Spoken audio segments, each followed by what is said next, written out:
So the little bit of time to build that connection is definitely going to serve you in the long run.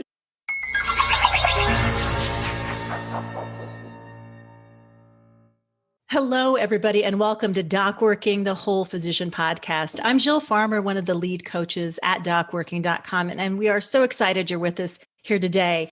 We're going to be talking about 3 common communication mistakes that physicians make, and I'm really excited to be joined by my colleague, Lisa Kuzman. Lisa is a longtime clinical social worker turned leadership coach for women. Just 15 years of mental health experience in healthcare as a hospital social worker, among other things. And she's also the wife of a physician. And so she understands this space and is willing to chat with us today based on her expertise to help all of you and all of us be able to learn ways that we can kind of up our communication game. And Lisa, why do you think that we, as physicians, I'm not a physician, but I coach physicians, why physicians might want to take a closer look at the way that they communicate in their work or in the world? Yeah, thank you so much, Jill. And part of the reason why this is so important is because it is the most critical element of clearly helping people understand the task at hand, getting people on board, and being able to move forward smoothly. Physicians are highly skilled in all the things that they do. And communication is one of those elements that is a really, really helpful factor for pulling it all together.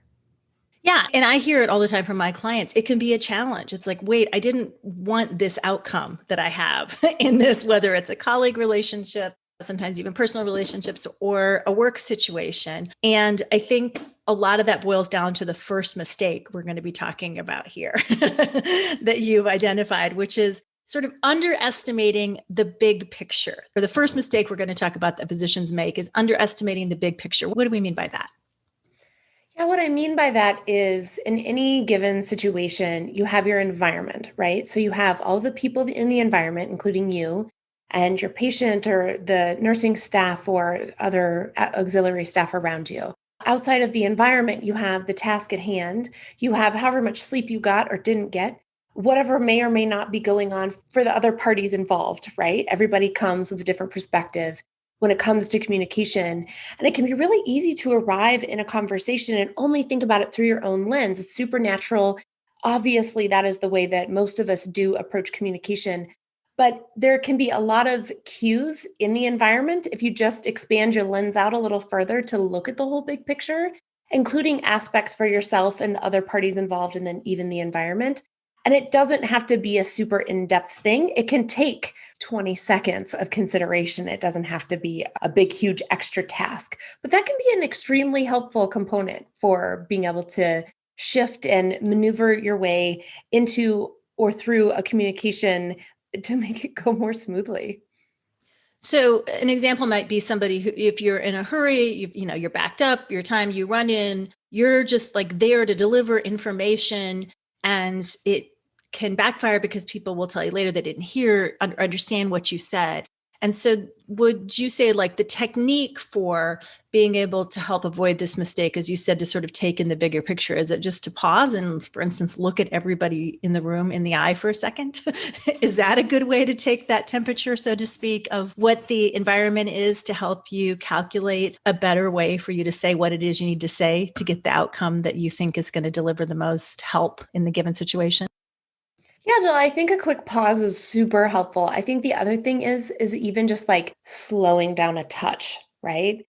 Moving really fast and being able to be juggling many balls in the air. Sometimes what happens is that we're not really taking much time to breathe and we're kind of rushing around. So we just simply miss something. So even just slowing down, taking a couple deep breaths before you step into a room, allowing yourself 30 seconds, right, to kind of collect yourself, or even just to make a little eye contact. Yep. Yeah, eye contact is one of those things I'll sometimes share with my coaching clients as a way, particularly if they're really highly cerebral, they're used to thinking about things, they often are looking up and out to the left as their brains are kind of spinning, and people will say, you weren't talking to me. And they're like, well, who else was I talking to? You were the only person in the room. But it's something that doesn't always come naturally to people. So I think that's interesting. Okay. So the second thing I want to talk about, the mistake that you have identified based on your experience in this realm, is physicians don't always think about positioning themselves in communication. What does that mean? Yeah, so I come to my approach around this from social work, and social workers often use what's called a strengths-based perspective. Essentially, what I mean when I say this is to know yourself well enough to know what it is that you might need to be a little bit more successful in communication so that people hear you, so that your thoughts are collected, so that the point it gets across. And when we know when it's going to go well for us or when it's going to go poorly for us, we can adjust accordingly so that we can position ourselves for success. What might be a specific example of that? Or can you think of one that would help people put that into kind of a practical example? Yeah, one of the things that always works for me is to really take the time to like slow down the eye contact. We already mentioned that, but being collected. I am somebody I can ramble, I can really go off tangent. I like to be chitty chatty. And sometimes when there's not a lot of time, that's not really productive or helpful. Or if tensions are high, it's also not helpful. So, one of the things that I do is I look at what's the number one thing I want someone to hear me say, like that I want to get across, right? Because what I say versus what someone hears might be very different. So I come up with 1 to 3 things that I hope that people have a takeaway from our communication. Then that helps me not ramble around with my words. Yeah, I love that. I was just in a unique situation a year or two ago where I happened to be coaching a leader in a hospital of a team and then just somebody else on the team too. And of course, everything was independent and completely private and confidential. And I was hearing from two different perspectives how the meetings were not working. They weren't working for the leader. He didn't feel like the other physicians were showing up prepared. The physicians felt like they were sort of on trial in the meetings. They weren't sure what was expected. And so my coaching was around for the leader to get an agenda out ahead of time with specific we're just supposed to touch base and talk about research ideas. And I was like, no, just give a little light structure to that. So everybody sort of knows what your expectation is and what you would like them to show up being able to communicate about. And for the team member, I said, now you've got this agenda, just think through, right? You don't have to spend hours rehearsing, but think through how can I communicate this in a meaningful way that's going to leave me feeling like I have said something that matters. So I love this. I think that it's so simple, but I've seen results be very powerful by just taking a little time to think about this positioning, as you say. Yeah, and you're really speaking to something which I think is also important around this is that if you know your audience, that can be really helpful too. And sometimes it can be hard to shift gears, communicate one way with one person or one discipline, and then shifting in each scenario because it takes a little bit of additional time and energy. But it can be a highly effective way to actually get your point across or to be able to get things done, move things ahead by knowing your audience and being willing to shift accordingly based on personality. There's all sorts of different things that we can shift based on. Yeah. Yeah. And that reminds me too of somebody else, a physician I was coaching a couple of years ago, and was having trouble with some admin communication. And all we did was like, who's your audience? She had found that the admin would shake her head yes, as if she was understanding things, but she really wasn't taking it in. It was just kind of a habit. So we talked about pausing and saying, is this clear to you, or is there a way I can say it differently that makes it clear? And that just simple question just dissolved all kinds of communication debacles that seem to be happening over and over again. So I love that, the thinking about who your audience is and being more intentional about it. So the third mistake that you've identified that you see happens is no plan. We're just going to go off the cuff. And I know we've sort of talked about, being more intentional and thoughtful in the other two answers, but specifically, what do you mean by that and what can we do about it? Yeah, going off the cuff, sometimes we have to do that, but formulating a plan, and sometimes the plan is the objectives, right? Like I mentioned earlier, one of the things that I do is I have 1 or 2, 3 things that I really want to be the takeaways. But the plan can also be timing.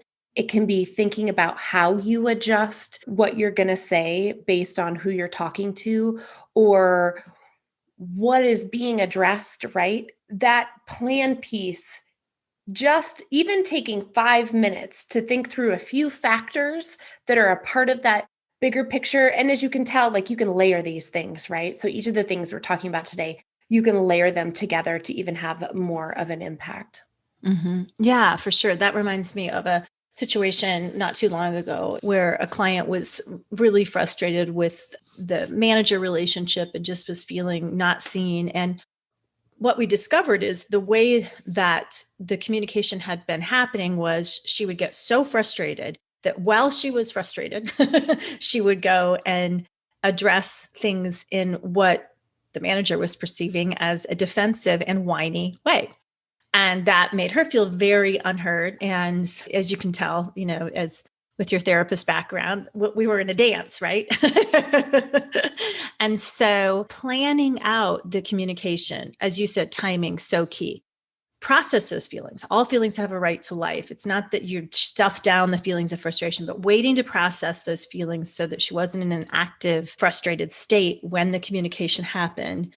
Think about how knowing that this perspective of the manager and then timing that communication and being clear, less defensive, less whiny really did help. It really improved the relationship.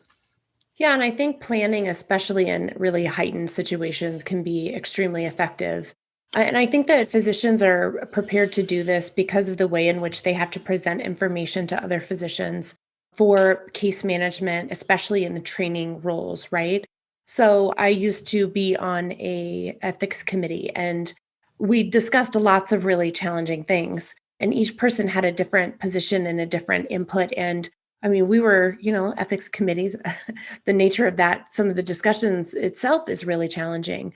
And so if you take a little time to prepare yourself really specifically and gathering these things, again, knowing yourself is also helpful, especially when things are really intense or you find yourself getting activated in some kind of way. That's a part of why I suggest this, because it can help you remain calm, and the emotional intensity, it might not dissipate, but it may not be the thing that leads the conversation, because energy and body language and everything about that can really carry forward beyond our words. And so by Mm-hmm. having a bit of a plan, that can help with the energy management piece of it as well. Yeah, I love that. One of the other things that has come up in multiple sessions with physicians is the difficulty of small talk and in situations where they're in, and I'm not my job wasn't to say, well, here's why small talk is great. So my strategy for that was to just come up with 3 things that you find interesting yourself to talk about, whether it's travel, whether it's where are places that people have lived, whether it's what do people do in their free time, something kind of non-work related, so that if the conversation stalls around whatever if you're meeting with drug reps at a cocktail hour and the conversation stalls because you've talked about the work stuff, there's a place to sort of continue going. So I just wanted to throw that little tidbit in there too, because it seems to come up with my physician clients fairly often. Yeah, I really love that. And I think that if you look at it through the lens of small talk builds connection and builds relationships, and not that you want necessarily to have like special relationships at work, right? Like that may not be where you want to spend your energy in building relationships. But what it allows people to do is feel seen and heard. And so much of the time they're not. When we feel seen and heard and paid attention to, we feel more connected and we're going to be more willing to opt in to help in certain situations. So the little bit of time to build that connection is definitely going to serve you in the long run, even though it might feel annoying and like you don't have time for it. 30, 60, 90 seconds of connection, eye contact, asking someone about their dog or their kids or their family or something that is going to have them feel a little bit paid attention to. It's definitely going to have a payoff. Yeah, I like that. That's another way to think about why that can be valuable. This has been so good. Thank you so much for these 3 reminders. And you have a podcast that I personally enjoy listening to a lot, talking about leadership, that I think is a great resource for any physicians that just want to listen to great interviews from people around a variety of leadership topics. So tell us about that, if you would. Yeah, so the podcast is called Serving It Hot, and it's where I dish the deets about how to lead in an online space. And I specifically curate people that I interview based on their willingness to be transparent about the real nitty-gritty behind the scenes stuff that people struggle with in leadership, which is an atypical thing that you find out there, but it really is validating, normalizing. And I do it because I feel like that's the part that we all actually really want to know about what it takes to lead effectively, is we want to talk about the things that you usually only talk about over beers, not on a podcast. So I just do it on my podcast. Yeah, thank you. Serving it hot is great. And I appreciate you being with us today. And at DocWorking, we are really excited about some other collaboration that we have with you, Lisa, because you have put together an incredible, I took the course and I think it's great, self-paced course called Communication for the Win, which is specifically for physicians. And it's specifically for physicians. So if you are somebody who has noticed in yourself that you have communication patterns that are tough to break free from, if you want to feel less reactive and more grounded when things get intense, and you want to dive more deeply into how you can be a more effective communicator to deliver meaningful results, this course is for you. You can check it out on our docworking.com website. All the information is there. Again, it's self-paced. You do it within your own time. It's easily achievable. It can be done in just a few hours, but you're going to walk away with some really tangible, practical ways for you to integrate new ideas into your communication patterns at work. And so I really hope that you check it out, buy the course, and help make yourself into a better communicator. Lisa, did you have fun doing it? Oh my goodness, I had so much fun doing it. You know, like you, I've now transitioned into the world of coaching, but spending 10 years working so closely with physicians in healthcare. My lovely husband is a doctor, and I see the things that he struggles with behind the scenes and, the stuff that he vents about. And it felt like a really, really fun way to be supportive of and bring my mixed lens of things. So, yeah, I had a lot of fun. And I really, really hope that when people go ahead and sign up and take the course, that they find it something to be approachable rather than one of those boring communication classes you probably took in med school. That's great. Thank you so much, Lisa Kuzman, for joining us today to talk about communication, 3 mistakes that physicians commonly make, as well as inviting us to explore more on communication for the win. And thank all of you for joining us at DocWorking, the Whole Physician Podcast. I'm Jill Farmer. We'll see you next time.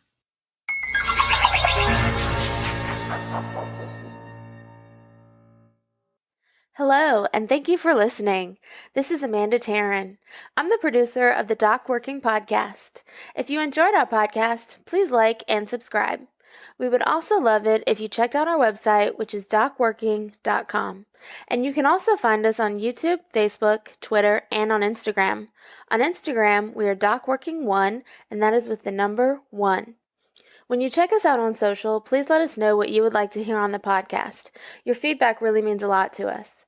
And if you're a physician with a story you'd like to tell, please reach out to me at amanda@docworking.com to apply to be on the podcast. Thank you again, and we look forward to talking with you on the next episode of DocWorking, the Whole Physician Podcast.